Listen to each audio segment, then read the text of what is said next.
It's Christmas season. The kids have been home, for those in Kenyan system schools, for almost a month, and some of the others in the other systems are about to close somewhere mid-December.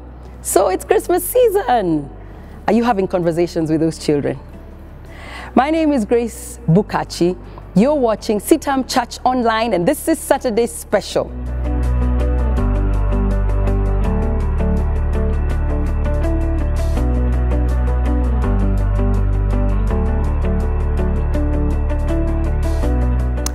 Well, conversations. As a parent, I am very guilty of this one. So allow me to begin from my perspective. You know how when the kids are young, mine are older now, so you come home and say, did you do your homework? Did you clean the whatever? And are the dishes clean? And why were you watching too much TV? That's not conversation. And many of us parents are guilty as charged, because you come home and you're exhausted and you're tired, and this child perhaps looks forward to your coming home, but the words that come out of your mouth, ooh, they're like, yikes, what did happen to mommy or daddy at work, or my uncle or auntie? So I'm encouraging us this Christmas season to have actual conversations. Yes, your children speak. They can actually dramatize. When our girls were younger, we would ask them, not on regular occasions, no. Sometimes we would say, would you like to mimic or project and mirror us, like role play, play, do a little skit and imitate us? Wow, those kids taught us a lot, because sometimes they would mimic or illustrate or dramatize a time when I was really upset. And they are speaking on high notes and speaking really fast. And I'm thinking, that's not me. And when it came to them acting their daddy, they would put their feet up on the little coffee table and hold the newspaper up to their faces. And then they would give instructions like, bring the cup of tea, and even try to mimic their daddy's low voice. It's Christmas season. Please have conversation with your children. Discuss things that perhaps you have delayed to discuss with them. Take walks, if even in your neighborhood, and get to introduce them to things, or let them tell you about things in the neighborhood which you might not even know about as a parent. These children know very well. Take drives with them. Get into a matatu or a public transport, or use the SGR or whatever it is, and go someplace with them. And when you're going, it's not about whether they have finished their holiday homework or whatever tasks you had given them. Find a conversation. Find stuff to talk about. If they're a little bit older, parents, even as early as age 6, those kids are having crushes on someone. A little boy may have a little crush on a little girl. Stop looking horrified. It's happening. So that you're not getting shocked. You've heard in our news lately how our children, the class 8s, there was such a high percentage of children with teenage pregnancies, children giving birth to children. Discuss sexuality. Stop burying your head in the sand. That's how you build your house. Develop a relationship with that child. I humbly implore you, mommy and daddy, make that child your friend. You don't have to be as rough and tough. If your parents were really rough and tough and harsh, you can be different. You can be firm and loving and the parent, but one who has a conversation. Perhaps you're asking, Pastor Grace, how do I do this? If you lived in the generation of afros, you notice how the boys have got afros lately? Unleash an afro photo and say, this is not you. In our days, we also, and shock them, Some of you parents used to wear very short skirts or short clothes or bell bottoms or real thick platforms, whatever it is.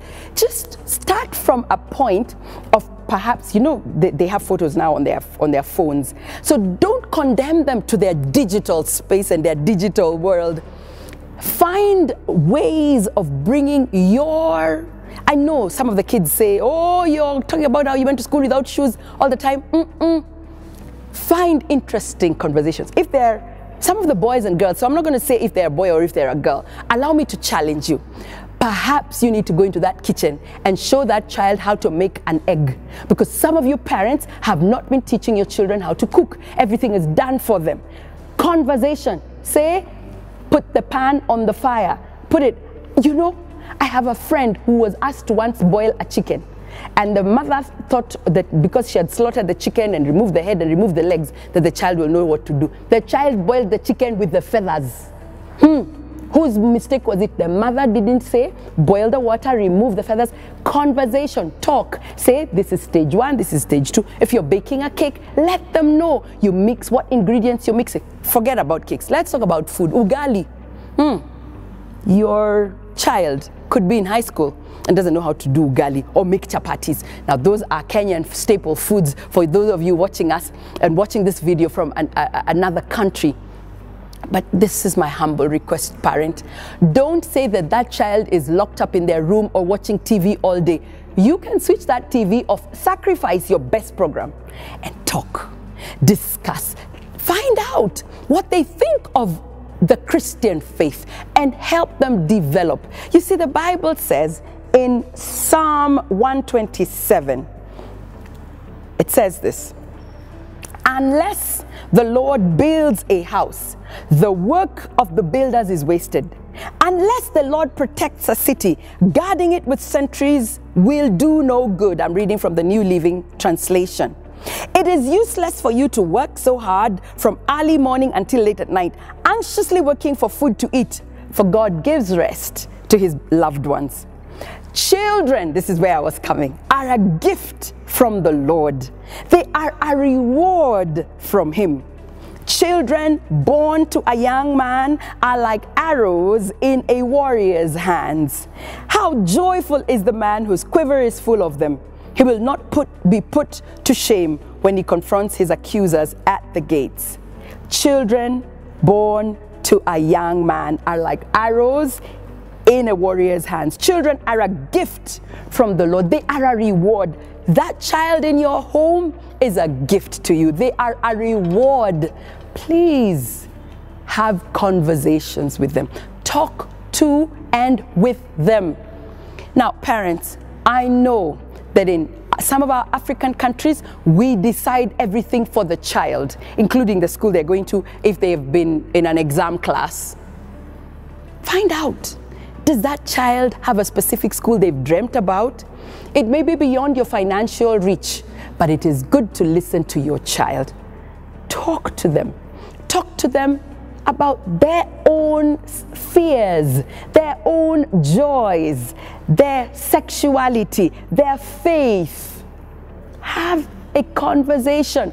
Some of you watching me are parents of children who are perhaps going to university or finishing high school. Perhaps your Form 4 child has just finished and they've come home because this is the first Saturday of December, of the 1st of December, and so they've just all finished their exams.